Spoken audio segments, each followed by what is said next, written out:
আসসালামু আলাইকুম সুপ্রিয় ভিউয়ার্স, আশা করি আপনারা ভালো আছেন। আমি অনেক ভালো আছি। স্ক্রিনে যে পাখির বাচ্চাগুলি আপনারা দেখতে পাচ্ছেন, এগুলো কালিম পাখির বাচ্চা। এই বাচ্চাগুলি আজকেই ফোটা শুরু করেছে।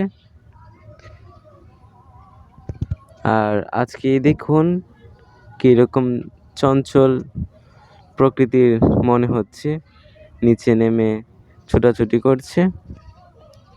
আসলে এই বাচ্চাগুলি কালিম পাখির বাচ্চা হলেও কালিম পাখি এই বাচ্চাগুলিকে ডিম তাপ দিয়ে ফুটায়নি। কালিম পাখি যখন ডিম পেড়ে তখন আমি এই বাচ্চাগুলি কালিম পাখির কাছ থেকে সরিয়ে ফেলেছিলাম। সরানোর কারণে কি হয়েছে, কালিম পাখি আবার ডিম পেড়েছে। আজকে কালিম পাখি 2টা ডিম পেড়েছে। ভিডিও শেষে আমি আপনাদেরকে দেখাবো ডিমগুলি। আমার পাখির জাত আবার তেমনি অনেক ভালো, কেননা একবার ডিম বাচ্চা করার পর 20 দিনের মধ্যেই আবার ওরা ডিম বাচ্চা করে ফেলে। কিন্তু যেহেতু আমি আগেই ডিমগুলো সরিয়ে ফেলেছিলাম, তাই এরা আরও তাড়াতাড়ি ডিম বাচ্চা করে ফেলেছে। এই পাখিগুলি বাচ্চা যে দেখতে পাচ্ছেন আপনারা, এই বাচ্চাগুলি এখন শুধু ঘাস ফড়িং এবং ভাতই খায়, আর কিছু খেতে পারে না। বেশি ভাতই খায়, ঘাস ফড়িং বড় তাই খেতে পারে না।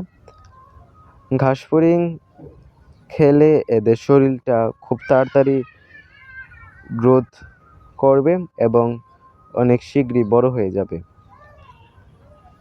এই পাখি বাচ্চাকালীন ফোটার সময় এদের শরীরের পালক একদম কালো, কুচকুচে কালো থাকে। প্রথম যখন আমার পাখি ডিম বাচ্চা করে, আমি বিশ্বাস করতে পারিনি যে এই বাচ্চাগুলি কালিম পাখির। এরা বড় হলে দেখুন কীরকম হয়, শরীরটা নীল হয়ে যায়, মাথার উপরে একটা লাল টুপি আসে, অনেক সুন্দর দেখতে পাখিগুলি।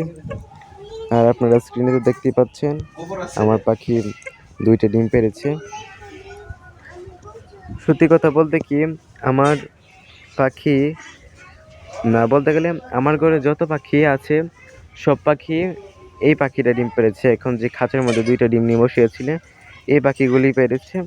দুর্ভাগ্যবশত এক জোড়া পাখি ডিম পাড়ার অবস্থায় চলে এসেছিল, কিন্তু আমি পাখিগুলির সাথে গরু পালি, এই কারণে একটা গরু একদিন একটা পাখিকে মেরে ফেলে, তারপর আর পাখিটা ডিম বাচ্চা করে না।